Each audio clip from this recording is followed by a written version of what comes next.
생산과 소비를 시작하겠습니다. 표 7. 한국의 생산성과 임금 변화.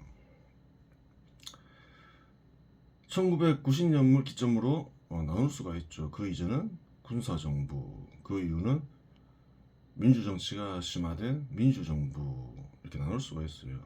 예전에 설명했지만 군사정부라 해서 민주정부가 아닌 건 아니죠. 시점에 따라서 달라진다. 근데 1990년 이후 민주정치가 굉장히 심화됐죠. 그래서 그렇게 나눌 뿐이에요. 과연 군사정부보다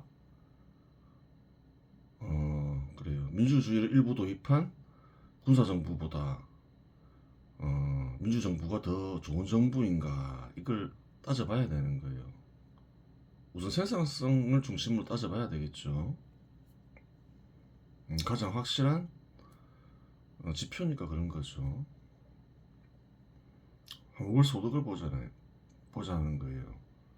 1963년 5,990원, 7년간 28,000원, 370%가 뛰죠. 70년에서 80년까지 30%가 뛰죠. 80년에서 90년까지 302%가 뛰어요. 한 300%는 기본인 거죠. 달러 기준으로 보면 다 비슷했던 것 같아요. 경제 규모가 계속 커지면서 또 소득 증가율이 거의 비슷하죠. 그렇게 되는 거고. 근데 어떤가요? 90년부터 2000년 소득 증가율이 어떤가요? 반토막 나버리죠. 150%. 2000년에서 2008년까지 반토막이 더 나죠. 63%니까. 그 전에 153%인데 90년에 비하면 반의 반토막도 안 되죠. 2008년부터 2023년 기간도 긴데도 한 50%밖에 안 돼요. 소득을 증가시키는데 어떤가요? 군사정부가 훨씬 나았죠. 그리고 생업에 종사하는 사람들 입장에서는 소득이 중요하잖아요. 군사정부가 훨씬 그런 부분에서는 민주정부보다 월등히 좋은 정부였음을 알 수 있어요. 여기서 별도로 나중에 뭐 다 또 설명할 일이 있겠지만, 국민 개인의 소득은 그래요. 국가의 생산성을 가지고서 국가 생산성과 연동하죠. 국가 생산성은 1인당 국민 총생산을 살펴보면 되죠. 그래요. 원보다는 달러로 보는 게 낫겠죠. 화폐 가치가 변하니까. 뭐 달러도 마찬가지긴 한데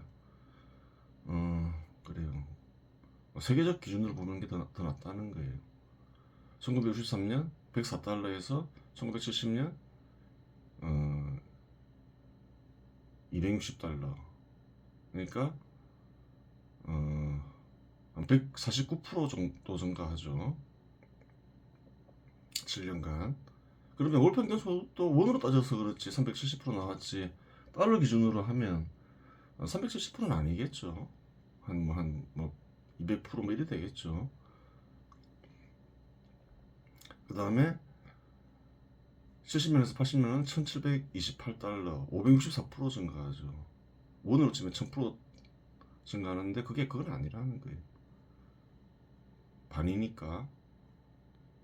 그러면 정확하게 알 수는 없지만 달러 기준으로 하면 대략 뭐 한 300에서 400%, 한 400% 정도 볼 수 있는 거죠. 비슷했다는 거예요. 규모가 크지건 말건 경제 규모가. 80년에서 90년 사이 290%, 300% 되죠. 그 다음 어떤가요? 생산성이 90년에서 2000년 사이 85%, 한 3분의 1 토막 나버리죠. 2000년에서 2008년 76%, 여전히 80년과 90년 사이에 그래요. 3분의 1 토막도 안 되죠.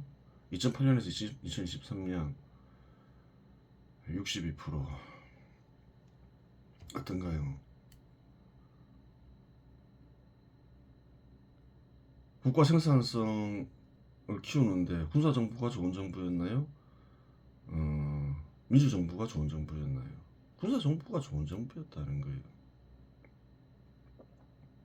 그것은 뭐 객관적으로 드러나 있으니까 그래요. 어떤 이들은 이렇게 얘기를 해요. 1990년에서 2090년 이후부터는 경제 규모가 커져서 군사정부와 같은 성과를 내기 어려웠다. 군사정부 때도 내내 그 경제 규모가 커졌잖아요. 훨씬 빠른 속도로 커졌잖아요. 그럼에도 불구하고 한 300% 정도를 계속 유지했잖아요. 또 그 말의 큰 문제점은 뭐냐면 1990년을 기점으로 해서 경제 규모가 갑자기 3배, 4배 커진 게 아니잖아요. 커져도 서서히 커지지 갑자기 커지는 게 아니라는 거예요. 그 10년 동안 3분의 1 토막도 안 된다는 거는 30%도 안 된다는 거는 어떤가요? 말도 안 되는 소리라는 거예요. 그 논리가 맞다. 예를 들어서 경제 규모와 생산성의 증가 속도는 생산성의 증가는 반비례 관계에 있다 하더라도 갑자기 3배 이상 늘어나지 않는 이상 서서히 감소해야 된다는 거예요. 틀린 견해라는 거예요.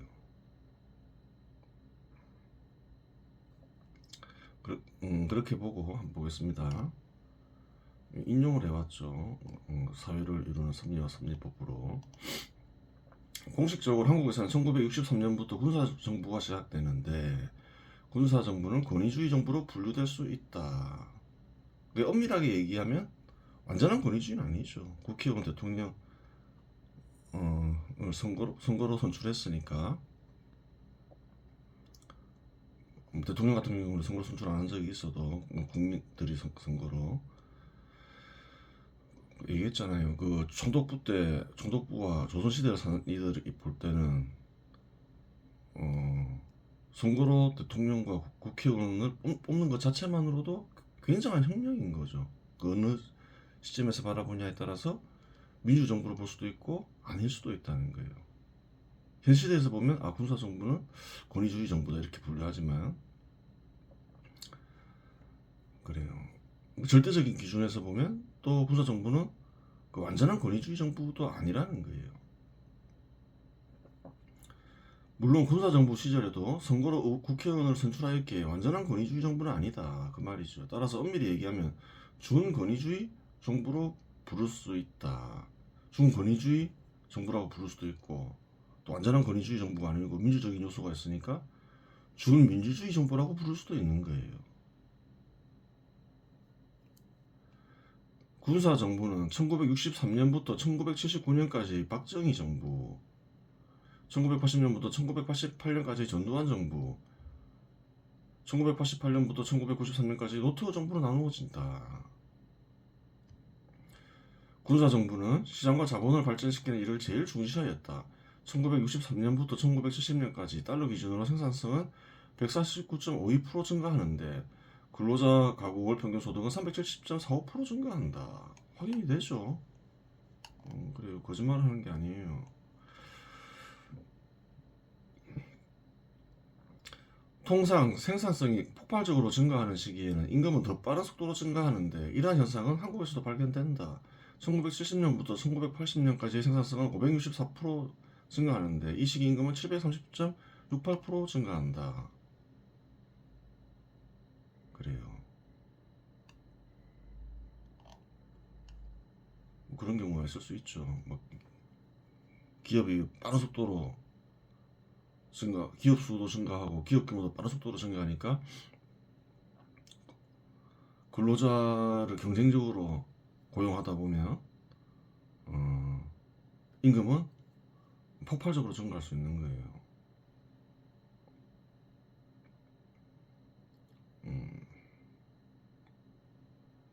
그래요.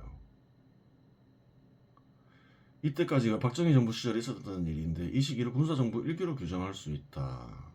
그 다음엔 2기가 되겠죠. 1980년부터 1990년까지 생산성은 293.61% 증가하는데 거의 한 300% 증가하죠. 임금은 302.96% 증가한다. 이 시기의 대부분은 전두환 정부 시절이다. 그래요. 1990년 이후부터의 정부는 민주정부로 규정할 수 있다. 1990년부터 2000년까지 생산성은 85.19% 증가하는데 임금은 153% 증가한다. 임금이나 생산성이나 국가 생산성이나 급감해버리죠. 2000년부터 2010년까지 생산성은 76.12% 증가하는데 임금은 63.17% 증가한다. 급감한 상태죠. 항상 급감한 상태죠. 2010년부터 2023년까지의 생산성은 62.69% 증가하는데 임금은 92.62% 증가한다. 그래요. 군사정부 이후 생산성과 임금의 증가 속도는 급격히 감소함을 알 수 있다. 급격히 감소했죠. 실제로 다 확인이 되죠. 1990년부터 2023년까지 33년간 생산성 증가폭은 다 합쳐서 224.45%인데 합쳐보자는 거예요. 이는 전두환 정부 시절이 293.61%에 미치지 못한다. 다 합쳐도 못 미치더라. 이게 무슨 일이냐. 33년간 임금의 증가폭은 다 합쳐서 266.54%인데 이는 전두환 정부 시절이 32.96%에 미치지 못한다. 이게 민주정부의 성과라는 거예요. 객관적으로 드러나는. 40년간 민주정부를 했는데 군사정부 10년 에도 미치지 못하더라. 얘네들 도대체 뭐하는 애들이냐 이렇게 되는 거죠. 그렇게 되는 거예요. 이거는 뭐 누구나 확인할 수가 있는 거죠. 그래요.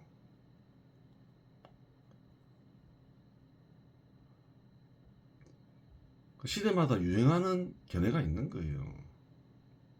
받아들일 수가 있는데 받아들이는 목적을 잊으면 안 된다는 거예요. 뭐 법치주의가 유행할 수도 있고 민주주의가 유행할 수도 있고 뭐 공화주의가 유행할 수도 있고 뭐 이런저런 견해가 유행할 수가 있는데 견해를 받아들이는 이유는 단 한 가지. 나쁜 정부를 만들기 위해서 받아들이는 게 아니라는 거예요. 좋은 정부를 만들기 위해서 받아들인다는 거예요. 좋은 정부란 어떤 정부냐? 인류 혁명을 잘 완수하는 정부이다. 얘기를 했죠. 완수하지 못하면 결국 폐기되거나 큰 수정이 불가피하다. 예전에 아주 고대의 민주주의 정치가 도입된 사례가 있는데 폐기된 이유가 무엇인가? 무엇이었겠는가? 당연히 2차 인류혁명을 수행하는데 적합한 정부가 아니었기 때문에, 적합한 정치가 아니었기 때문에 폐기된 것이다. 명확하죠. 잘 수행이 되면서 번영이 지속돼요. 번영과 평화가. 폐기될 이유가 없는 거죠. 점점 더 확산되지. 안 되기 때문에 폐기된 것이다. 그래요. 한국이 민주정치를 심화시켰더니만 생산성이 뭐 급감해버리더라. 국민 개개인이 또 점점 가난한 국면으로 접어들더라. 그러면 3차 인류혁명을 역시 고대와 마찬가지로 잘 수행하지 못하고 있다. 그러면 현 시대에서 실행되는 민주정치는 큰 수정이나 폐기가 불가피하다. 그렇게 되는 거예요. 한번 보겠습니다. 국민 개개인의 소득은 국가 전체 생산성에 의지한다. 그냥 표로 받아갈 수 있죠. 생산성이 증가함에 따라 개인 소득이 증가하죠. 민주정치가 강화된 1990년 이후 국가 생산성 증가는 군사정부 시절의 생산성 증가에 크게 미치지 못함을 확인할 수 있다. 쉽게 확인할 수 있죠. 어떤 이는 국가 경제 규모가 커져서 그렇다고 주장하는 이도 있지만 이는 사리에 맞지 않다. 경제 규모와 생산성이 반비례 관계에 있다고 하더라도 경제 규모가 커지는 만큼 일정 정도 생산성의 증가가 감소해야 정상이다. 반비례 관계에 있다고 하더라도 커지는 만큼 감소해야 되는 게 아니지 급감해서는 안 되는 것이다. 급감한 거는 다른 요인이다. 또 급감한다는 것도 함부로 얘기해서는 안 된다. 반비례한다는 것도 함부로 얘기해서는 안 된다. 군사정부 내내 시절 규모가 컸었지만 큰 변동 없었다. 그런 거죠. 함부로 얘기하지 마라. 또 급감하는 거는 말도 안 되는 소리다. 경제 규모가 커지는 것만큼 반비례한다면 커지는 만큼 감소해야지. 급감하는 건 있을 수 없는 것이다. 이것은 나쁜 정부가 됐기 때문에 발생한 일이다. 1990년을 전후해서 확실한 거죠. 정부 운영 기조가 바뀌어서 그런 거죠. 사실상.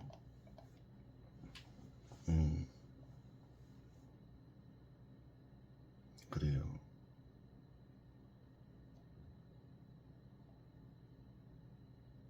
(1980년과 1990년) 사이 생산성은 1990년과 2000년 사이의 생산성보다 3.53배 크다. 군사정부 마지막 시기가 1980년부터 90년 사이죠. 302%였다는 거예요. 생산성 증가가. 근데 90년에서 2000년 사이를 보면 85.65%. 80년 군사정부 때가 33.54, 3배 이상 크다는 거예요. 그럼 그 90년과 2000년 사이만 그랬냐? 그렇지 않다는 거예요. 2000년 8년 사이 보면 76%, 2008년과 2024년 15년 사이 보면 62%. 늘 그랬다는 거예요. 확실하게 안 좋은 정부가 돼버렸다는 거예요. 확인이 드러나는 거죠.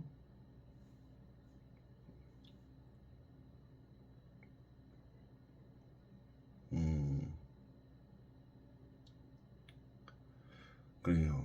그 규모가 크기 때문에 급감했다. 말도 안 되는 소리라는 거예요. 또 다른 이유가 있겠죠.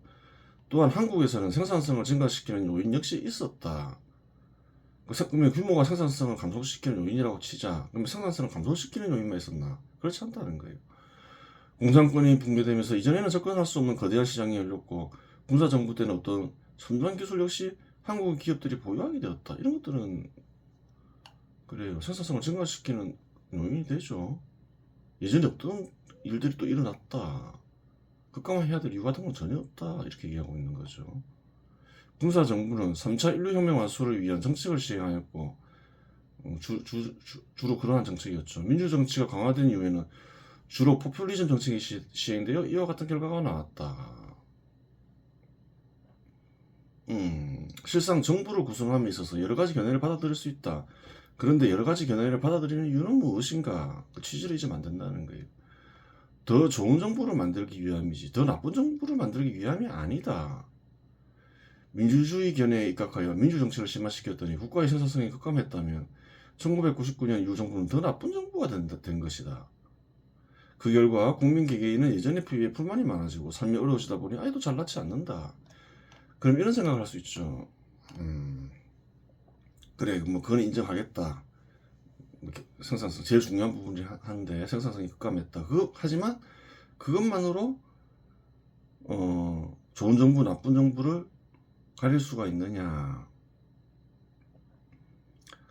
비록 경제적으로는 점점 어려워졌다 치더라도 사람들이 삶에 만족하면 더 좋은 정부 아닌가 이런 어떤 심리적인 측면을 강조할 수 있죠.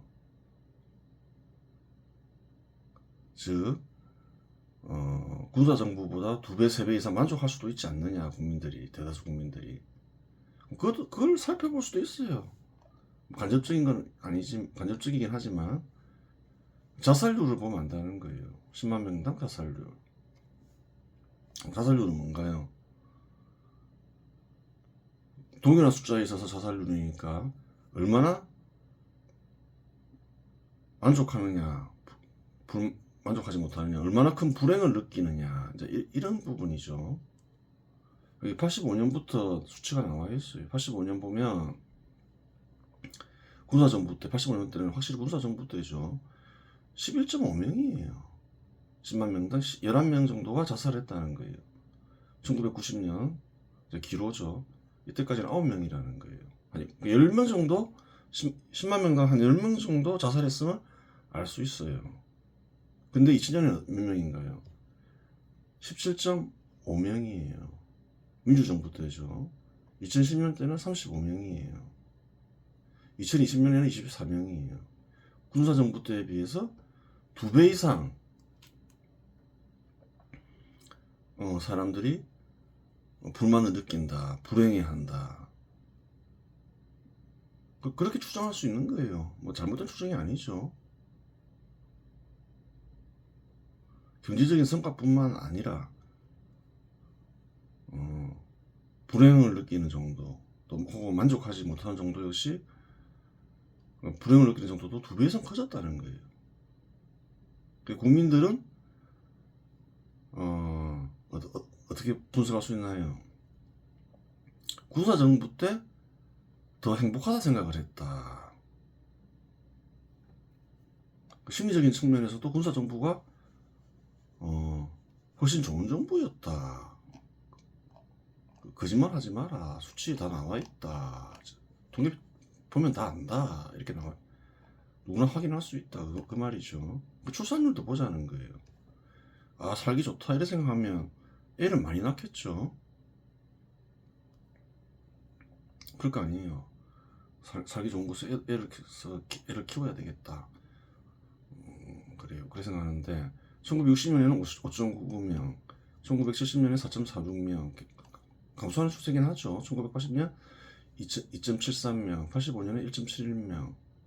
근데 그걸 알아야 돼요. 이 시기에는 지금처럼 아이를 많이 낳지 않았어요. 가만히 있었냐? 가만히 있지도 않았어요. 아이를 낳지 말아 했어요. 정부가. 정부 정책이 아이를 못 낳게 하는 거였어요. 하나 잘 기르자 그러면서. 그 뒤에 한번 보기라고. 2000년에는 어떤가요? 1.47명, 2010년에는 1.23명, 2020년에는 0.81명. 군사정부 때에 비해서 뭐 절반 이하로 그냥 감소해버렸죠. 그러면서 아이를 많이 낳으라고 막 그러고 있는 거죠. 살기 어렵다 생각하는 거죠. 애를 낳으면 힘들어지고 애도 이런 한국에서 왜 사냐 이런 생각을 하는 거예요. 불행하다고 느끼는 거죠. 그러니까 경제적으로나 어떤 사람들이 만족감에 있어서나 군사정부가 훨씬 좋은 정부였다.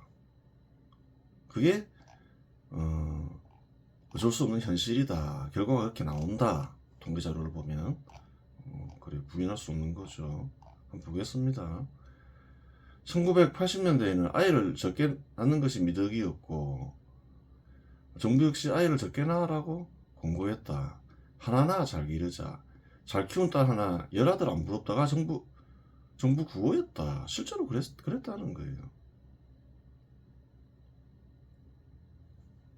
1990년 이전까지만 하더라도 정부는 인구가 늘어나는 일을 두려워했다. 군사정부 때는 그랬다는 거예요. 인구가 증가하면 정부 부담 역시 커진다. 최소한 증가하는 인구만큼 직업을 만들어내야 한다. 3차 인류혁명의 핵심 정책, 즉 경제발전에 총력을 기울이는 군사정부 역시 그러한 점을 인식하고 부담을 느꼈던 것이다. 인구가 자꾸 증가하면 어떻게 되나요?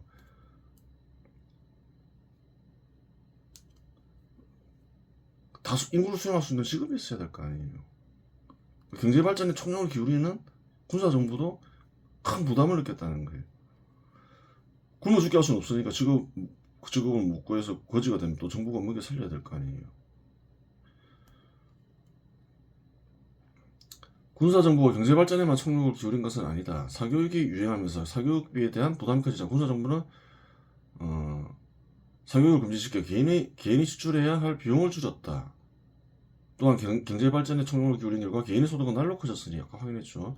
누구나 성실히 살면 제법 큰 재산을 지닐 수 있었다. 그렇죠.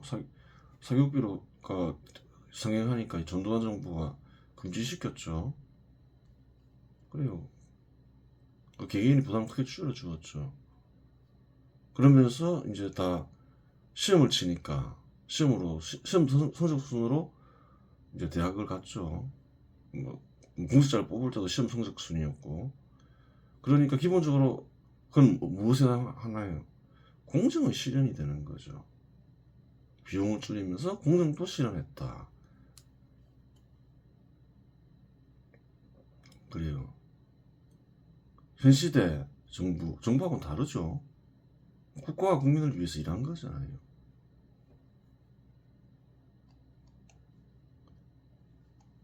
권력 투쟁하는 과정에서 반란을 일으켜서 그렇지, 그것은 뭐 생업에 종사하는 사람들하고는 상관없는 일이잖아요.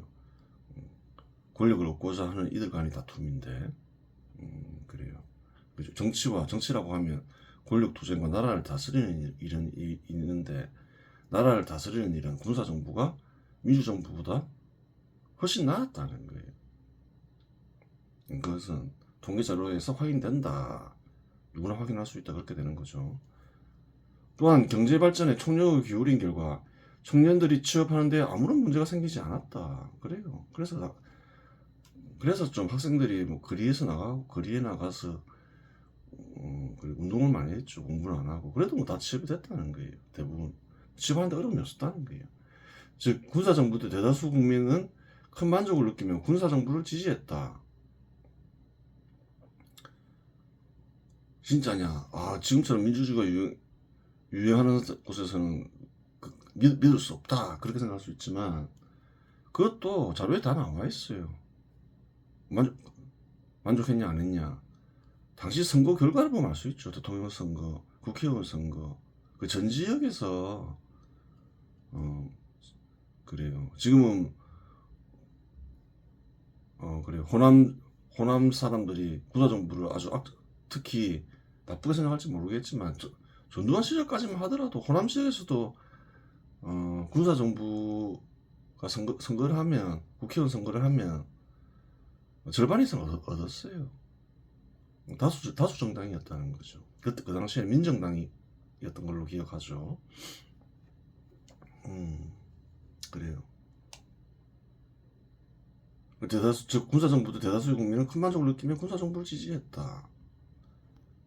최후의 선거는 또 뭐였나요? 군사정부에 노태우, 김영삼, 김대중 세 후보가 또 대통령 선거에 나갔죠. 그때 노태우 후보 대통령이 됐잖아요. 군사정부 출신이잖아요. 그래요. 다 확인이 되는 부분이에요.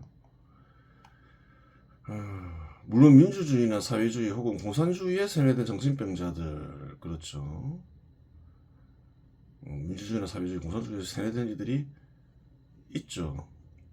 저번에 그림으로도 확인했죠. 정신병자들이 있죠. 혹은 야당 정치인을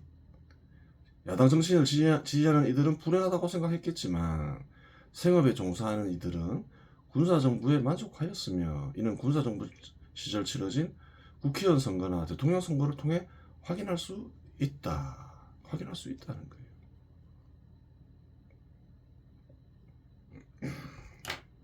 한번 확인해 볼 수도 있겠죠.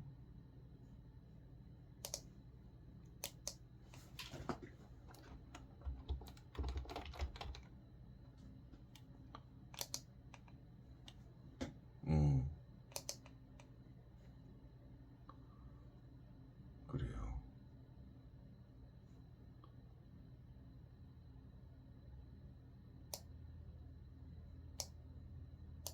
응?